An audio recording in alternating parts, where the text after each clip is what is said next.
8 de febrero. Hace una semana que el tiempo no puede ser peor, y me alegro, pues desde que estoy acá no he logrado ver un buen día sin que algún inoportuno me lo arruine o me lo robe. Al menos, cuando llueve con fuerza, cuando nieva, cuando hiela o deshiela, me digo, mejor me quedo en casa.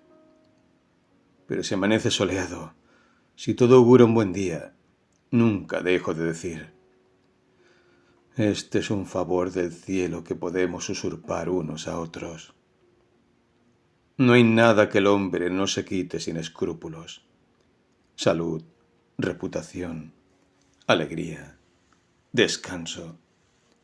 Desde luego, casi siempre por necedad, estrechez y egoísmo. Y según ellos, con la mejor intención. Algunas veces quisiera rogarles que no se desgarraran las entrañas de forma tan encarnizada. 17 de febrero. Temo que el embajador y yo no tengamos muchos acuerdos. Es completamente insoportable. Su manera de llevar los negocios y de trabajar es tan ridícula que no puedo dejar de oponerme a él y hasta de actuar algunas veces según mi opinión, lo cual desde luego le disgusta. Hasta ha elevado una queja sobre mí a la corte, por lo que he recibido una reconvención del ministro, muy suave, pero al fin y al cabo una reconvención. Iba a solicitar una licencia temporal, cuando recibí de él una carta personal, en vista de la cual he bajado la cabeza y alabo el buen sentido, el juicio recto, noble y elevado que le ha dictado. Con qué delicadeza hace justicia a mis capacidades, incluso exageradas, de actividad, de influencia sobre otros, de penetración en los asuntos, aptitudes que tiene la amabilidad de calificar de noble ardor juvenil. Cómo modera y reprime el exceso de mi sensibilidad. No trata de oprimir mis ideas, sino de moderarlas y suavizarlas y dirigirlas hacia un objeto sobre el que pueden actuar con toda amplitud y ventaja. Esto me ha reconfortado para 8 días y me ha reencontrado conmigo mismo. Esta paz es un tesoro, es la verdadera felicidad. Ay, amigo mío, ¿por qué una alhaja tal es tan frágil, tan extraña y a la vez tan preciosa? 20 de febrero. Que Dios lleve su bendición a ustedes, amigos míos, y les dé cada día la felicidad que a mí me niega. Gracias, Alberto, por haberme engañado. Esperaba recibir noticias de su boda, y ese día me había propuesto quitar de la pared el retrato de Carlota, guardándolo con otros papeles. Ya están unidos, y su imagen se halla en el mismo sitio. Pues bien, que se quede en su lugar. ¿Y por qué no habría de quedarse? Sin dañarte en forma alguna, ¿no tengo también yo un lugar en el corazón de Carlota? Sí, lo sé. Sé que ocupo el segundo lugar, y quiero y debo conservarla por esa razón. Si llegara a saber que podía olvidarme, me volvería loco de furia. Esta sola idea, Alberto, es un infierno. Adiós, Alberto. Adiós, Carlota. Ángel del cielo. Adiós. 15 de marzo. He sufrido una mortificación que me llevará de aquí. Estoy furioso. Lo dicho. Esto es hecho. Y ustedes son los únicos culpables. Ustedes que me han excitado, atormentado, forzado a tomar un destino que no deseaba. Nos hemos lucido. Y para que no me digas que lo estropeo todo con mis ideas exageradas, voy, querido amigo, a decirte lo sucedido con la sencillez y exactitud del cronista. El conde de C. me aprecia y me distingue. Ya lo sabes, porque lo he dicho muchas veces. Ayer comí en su casa. Justo era uno de los días en que por las tardes tiene tertulia, a la que asisten las damas y caballeros más distinguidos. Yo no había pensado en semejante cosa, y jamás pude imaginar que nosotros, los menos encopetados, estábamos de más. Comí, y después estuve paseando y charlando con el conde en el gran salón. Llegó el coronel B, que se unió a la conversación, y por fin sonó la hora de la tertulia. Bien sabe Dios que no pensaba en ello. Entre la nobilísima señora de S, con su marido y la pava de su hija, que tiene el pecho como una tabla y un talle de que no es talle. Pasaron delante de mí, con el aire de desdén común en ellos. Como no me inspira la gente de esta clase más que una honda antipatía, opté por retirarme y esperaba solo a que el conde estuviera libre de la fastidiosa palabrería cuando entró la señorita B. Como siempre que la veo, se impresiona un poco mi corazón. Me quedé y me coloqué detrás de su asiento. Llegué a observar que me hablaba con menos franqueza de la habitual y con alguna tensión. Esto me sorprendió. ¿Es ella como todas estas personas?, me pregunté. Estaba picado y quería irme.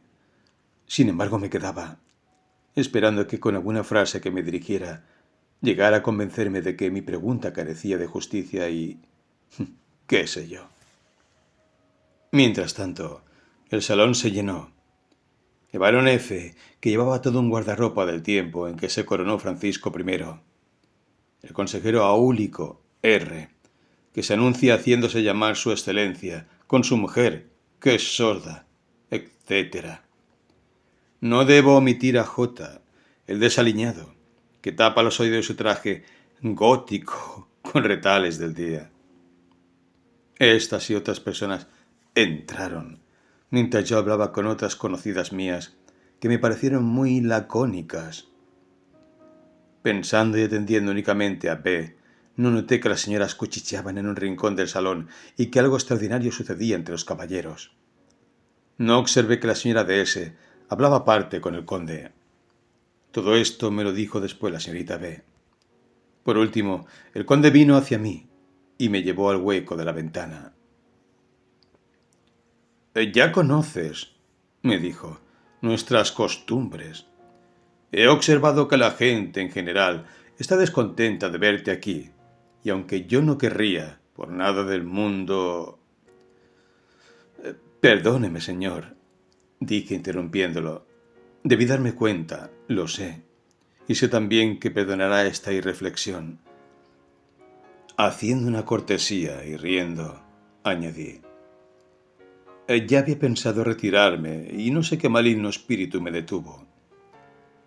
El conde apretó mi mano de un modo que expresaba cuánto podía decir. Me escurrí despacio y fuera ya de la reunión subí a mi birlocho y fui a M para ver desde la colina el atardecer, leyendo el magnífico canto en que habla Homero de cómo Ulises fue alojado por uno que guardaba puercos. Hasta ahí todo iba bien. Por la noche regresé a mi posada a cenar. Solo encontré algunas personas que jugaban dados en el comedor, en un ángulo de la mesa, para lo cual habían alzado un poco los manteles. Entró la apreciable Adeline. Dejó su sombrero mientras me dirigía la mirada. Vino hacia mí y dijo en voz baja: ¿Con qué has tenido un disgusto? ¿Yo? El conde te ha corrido de su tertulia. Carga el diablo con ella. Salí para respirar un aire más puro.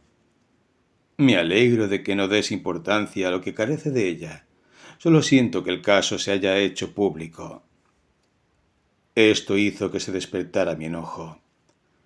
Conforme llegaba la gente para sentarse a la mesa, me miraban, y yo decía para mis adentros: te miran por lo de la reunión.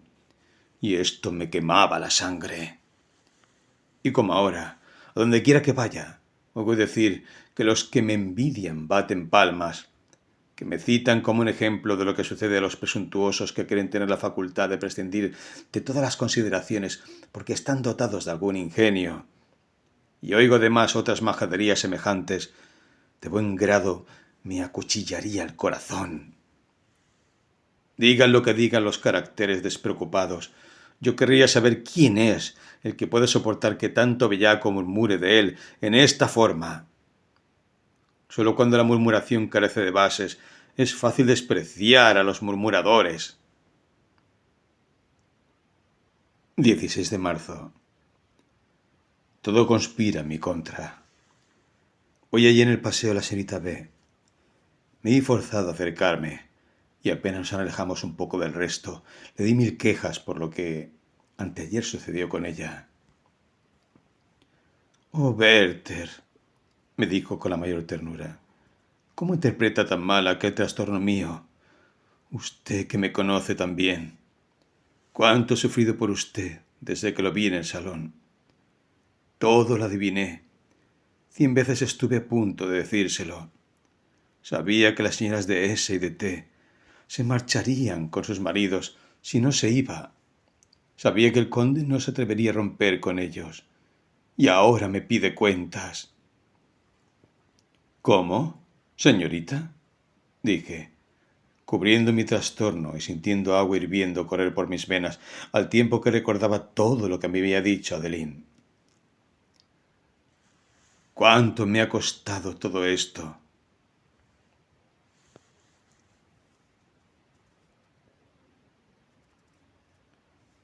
¿Cuánto me ha costado todo esto? Dijo aquella belleza, con los ojos llenos de llanto. Dejé de ser dueño de mí, y poco faltó para que me lanzara a sus pies. Explíquese, le dije. Sus lágrimas rodaron. Yo estaba fuera de mí. Se enjugó el llanto, sin tratar de ocultarlo. Mi tía, continuó, a quien ya conoce, estaba presente. Gusto le dio verle conmigo, Werther. Ayer por la noche y esta mañana he tenido que sufrir un sermón por ser su amiga y me he visto forzada a oír que lo insultaban, que lo humillaban, sin poder defenderlo, sin atreverme a hacerlo más que a medias. Cada palabra que decía era una espada que cruzaba mi corazón.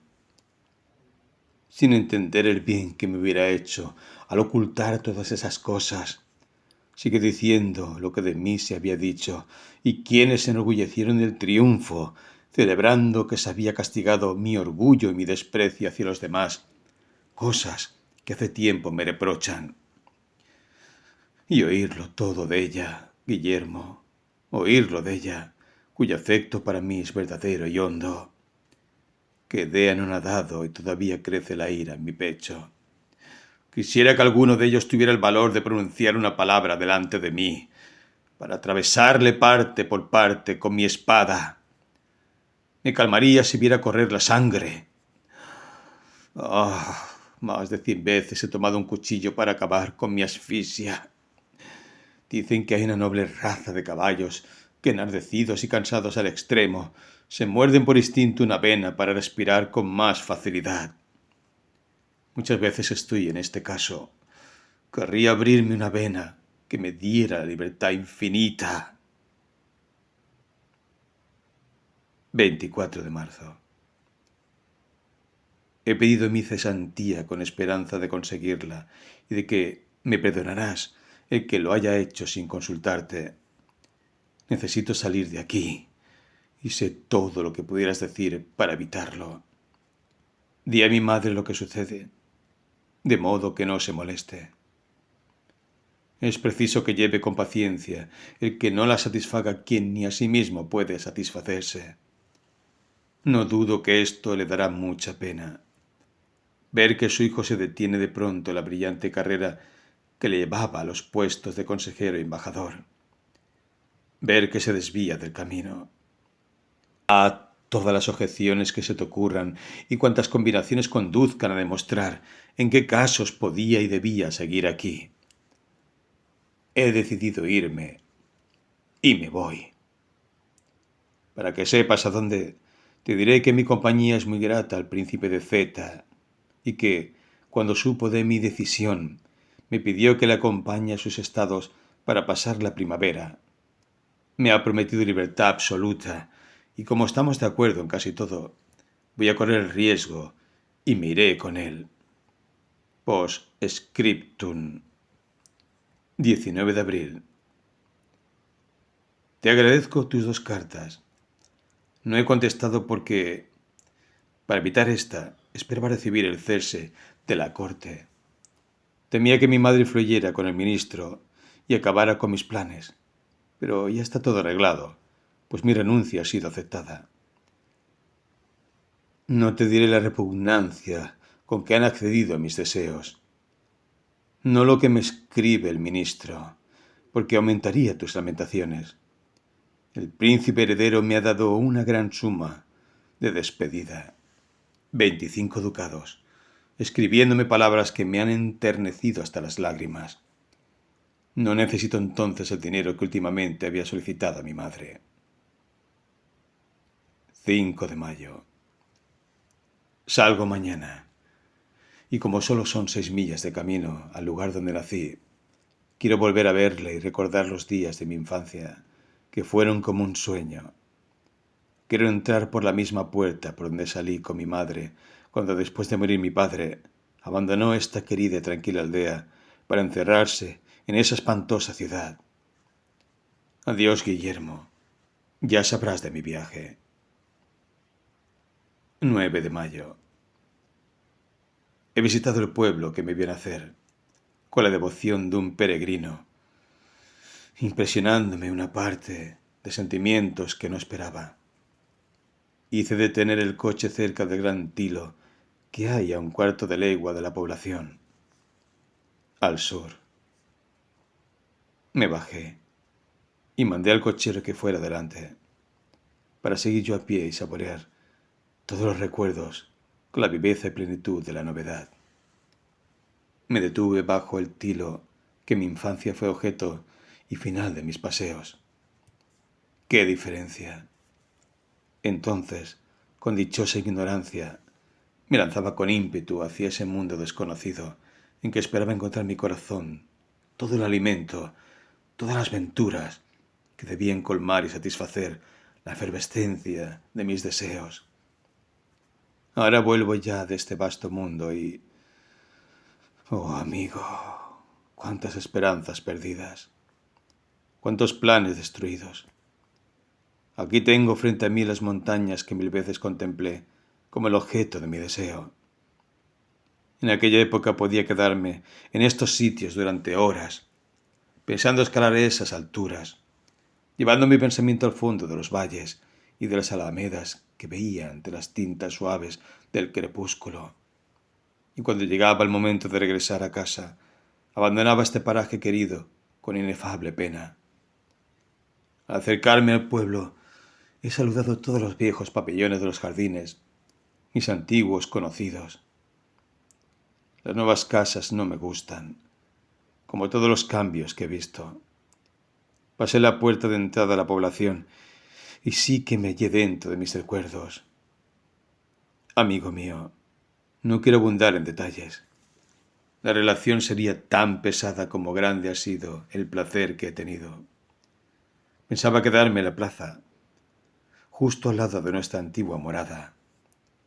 Vi al pasar que la escuela, donde una buena vieja nos reunía cuando chicos, se había convertido en una especiería.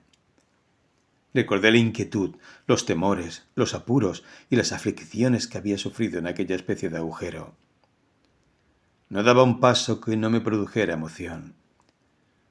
No encuentra un peregrino en Tierra Santa tantos lugares consagrados por recuerdos religiosos, y dudo que su ser sienta emociones tan puras. Ahí va una entre 1000. Bajé por la orilla del río adelante hasta una alquería, a donde iba yo con mucha frecuencia. Es un paraje pequeño, donde los muchachos nos divertíamos en lanzar piedras a la superficie del agua para ver quién las hacía rebotar mejor. Recordé vivamente que me detenía a veces a ver correr el agua, formándome las ideas más hermosas de su curso. Recordé las caprichosas pinturas que hacía de los paisajes donde aquella corriente debía ir a parar. Recordé que pronto hallaba mi imaginación los límites de esos países y que, no obstante, Yo iba más lejos, siempre, y acababa perdido en la contemplación de un pasaje lejano y vaporoso.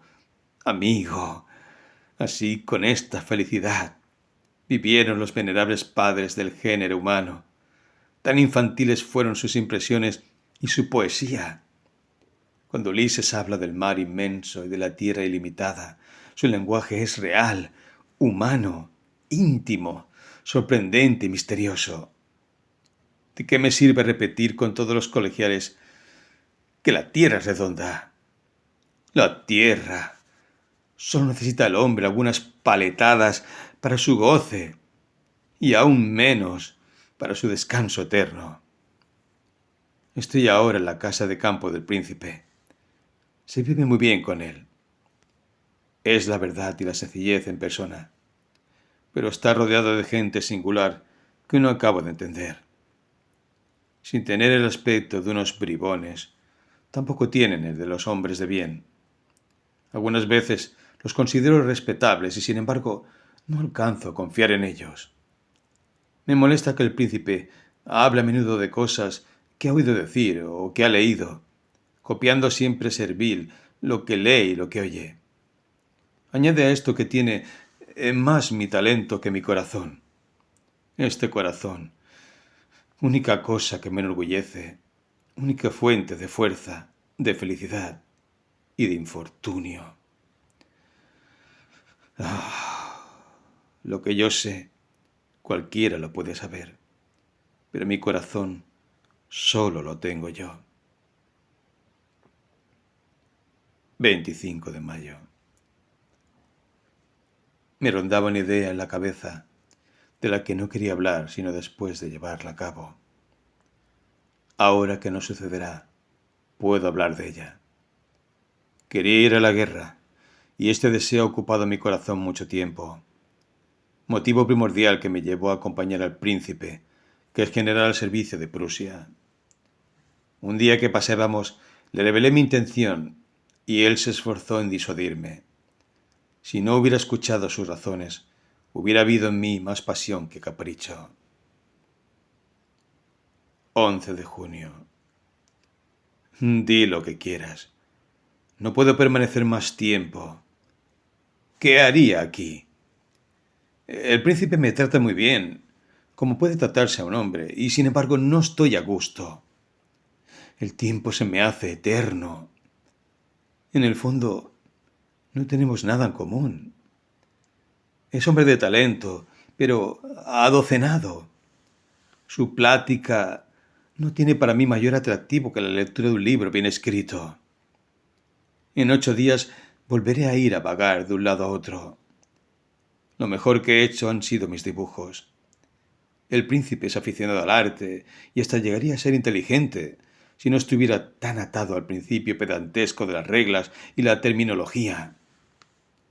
Me molesta a veces y me impacienta cuando, enardecido por la inspiración, le hago recorrer los campos de la naturaleza del arte, y él cree actuar de maravilla, intercalando una palabra teórica a un término de ciencia. 16 de julio. No soy más que un peregrino que vaga por el mundo. ¿Eres tú diferente? 18 de julio. ¿A dónde deseo ir? Te lo diré con confianza. Estaré aquí unos 15 días y luego haré creer que deseo visitar las ruinas de... aunque en realidad no hay nada de ello. Solo quiero acercarme a Carlota. Esa es la verdad. Me río de mi propio corazón y al fin concluyo por hacer lo que él quiere. 29 de julio. No. Todo está en orden. Todo está de maravilla. Yo, su marido. Oh, Dios mío, si me hubieras destinado tanta dicha, mi vida solo habría sido una adoración continua. No quiero discutir. Perdóname las lágrimas. Perdóname los deseos ilusorios. Ella, mi esposa, estrechar en mis brazos a la criatura más peregrina que vive bajo el sol. Un temblor mortal se apodera de mí, Guillermo, cuando Alberto se permite ceñir con su brazo su cintura pequeña. Y me atreveré a decirlo. ¿Por qué no? Sí, amigo mío, ella habría sido más feliz conmigo de lo que es con él. Oh, no es hombre propicio para satisfacer todos los anhelos de un corazón como el de ella. Carece de cierta sensibilidad. No tiene... Tómalo como quieras. Su corazón no simpatiza con los nuestros al leer el pasaje de un libro querido, en que el mío y el de Carlota se unen y laten al mismo tiempo juntos, ni en otros 100 casos en que llegamos a decir nuestros sentimientos sobre la acción de un tercero. Pero, Guillermo, es verdad que él la ama con toda el alma y que no merece semejante amor. Un hombre insoportable ha venido a interrumpir. Mi llanto se ha agotado. Estoy trastornado. Adiós, amigo. 4 de agosto. No solo a mí a quien sucede esto. Todos los hombres se ven frustrados en sus esperanzas, engañados en lo que esperan. Visité a la buena campesina bajo los tilos. El mayor de sus hijos corrió hacia mí. Los alegres gritos que daba atrajeron a la madre, que pasaba triste, abatida. «Mi buen señor», fue su primera frase al verme. «El pobre Juanito se me murió». Juan era el menor de sus hijos. Yo guardé silencio. «Mi marido», siguió, «ha vuelto a Suiza y no ha traído nada. Si las buenas almas se habría visto reducido a mendigar para volver, y en el camino ha tenido fiebres». No atiné a decir nada. Le di alguna cosa al niño y ella me rogó que aceptara unas manzanas. Las tomé y me alejé del lugar con tan tristes recuerdos. 21 de agosto. En un abrir y cerrar de ojos, todo cambia para mí. A veces, un agradable rayo de la vida arroja una vislumbre, una media claridad en la oscuridad de mi alma y desaparece al momento. Si me pierdo en mis sueños, no puedo sino detenerme en este pensamiento. Si se muriera Alberto, tú serías, ella sería, y yo. Entonces me echo a correr. Persigo un fantasma hasta que me conduce al borde del abismo, cuya vista me estremece. Si salgo de la ciudad y me encuentro en ese camino que seguí la primera vez para ir a buscar a Carlota y llevarla al baile, cuán cambiado luce todo a la vista. Todo se ha desvanecido. Ya no queda ni un rasgo de ese mundo que ha pasado, ni una emoción de los sentimientos que entonces me agitaron. Soy semejante a la sombra de un príncipe con poder, que al salir de la tumba para ver de nuevo el lujoso palacio que para su amado hijo construyó y alajó con todo esplendor y magnificencia, no encuentra más que escombros, tristes ruinas llenas de polvo y sepultadas bajo cenizas. 3 de septiembre. Muchas veces no alcanzo a comprender cómo puede amarla a otro. ¿Cómo se atreve a hacerlo? Siendo mi amor por ella tan inmenso y profundo y único. No conozco, no siento, no veo más que a ella. 4 de septiembre. Sí, así es. Al mismo tiempo que la naturaleza anuncia la cercanía del otoño, siento el otoño dentro de mí y a mi alrededor. Mis hojas amarillean y las de los árboles vecinos se han caído ya. He vuelto a hablarte de aquel joven de la aldea que conocí cuando vine por primera vez a este lugar. He pedido en Valheim noticias suyas y me han dicho que después de echarle de la casa donde servía, nadie ha vuelto a saber de él. Ayer le encontré casualmente, camino a otra aldea. Le hablé y me contó su historia, que me ha causado gran impresión, como comprenderás fácilmente cuando te la transmita. Pero, ¿a qué llevan estos detalles? ¿No debía yo guardar para mí lo que me aflige y angustia? ¿Por qué de entristecerte también? ¿Por qué de darte sin parar ocasión para que me compadezcas y regañes?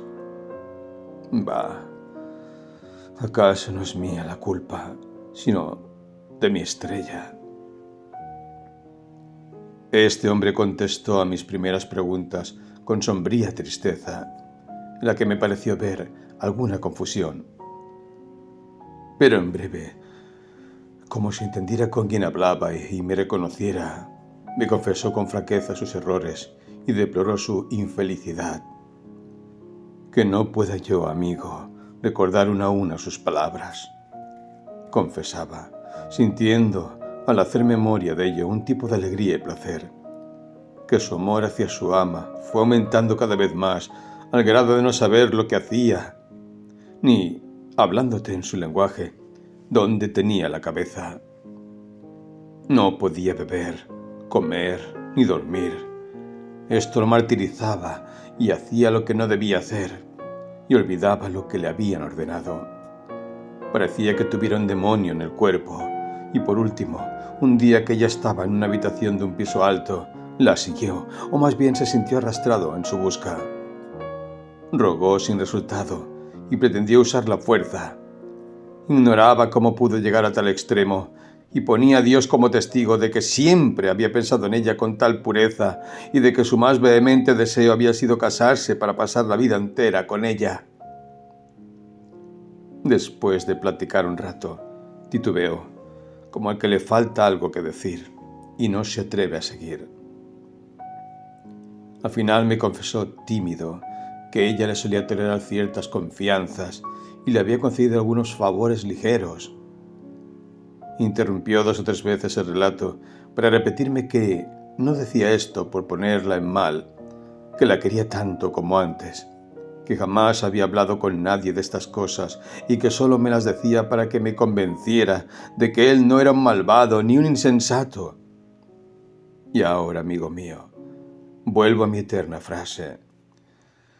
Si pudiera pintarte a este muchacho tal como estaba, tal como lo veía en mis ojos, si pudiera decirte todo a la perfección, para que comprendieras cómo me interesa, cómo debo interesarme por él. Basta. Sabes lo que me pasa. Sabes cómo soy y sabes demasiado bien cuánto me atraen los desdichados y sobre todo este de quien te hablo. Al releer lo escrito, observo que se me olvidaba mencionar el fin de la historia, que se adivina con facilidad. La viuda se defendió. Llegó su hermano, que hacía mucho odiaba al sirviente y deseaba sacarle de la casa por temor de que un nuevo matrimonio de la hermana dejara a sus hijos sin una herencia que esperaban con vehemencia, pues aquella no tenía sucesión directa. Este hermano puso al criado en la calle y armó tal escándalo sobre lo sucedido que aunque la viuda hubiera deseado recibir de nuevo al joven, no se hubiera atrevido. Dice que también ahora está Ketrina, el hermano, con otro criado que tiene la susodicha, respecto al cual aseguran que se casará con ella, cosa que el antiguo está decidido a no sufrir mientras viva. No he exagerado ni retocado esta historia. Hasta puedo decir que la he contado tenue, muy tenuemente, y que ha perdido mucho de la sencillez, porque la he encerrado en el modelo de nuestro lenguaje usual y muy circunspecto. Esta pasión, que encarna tanto amor y fidelidad, no es una ficción de poeta. Vive, centellea en toda su pureza en estos hombres que apellidamos incultos y groseros. Nosotros, gente civilizada hasta el punto de no ser ya nada. Lee esta historia con recogimiento, te lo ruego. Yo, escribiéndote hoy estas cosas, estoy calmado, ya lo ves. Ni me precipito, ni me confundo como suelo hacer. Lee, querido Guillermo, y piensa bien que esta es además la historia de tu amigo. Sí, esto es lo que ha pasado. Esto es lo que me ocurrirá a mí, que no tengo la mitad del valor y de la resolución de este pobre diablo, con el que apenas me atrevo a compararme.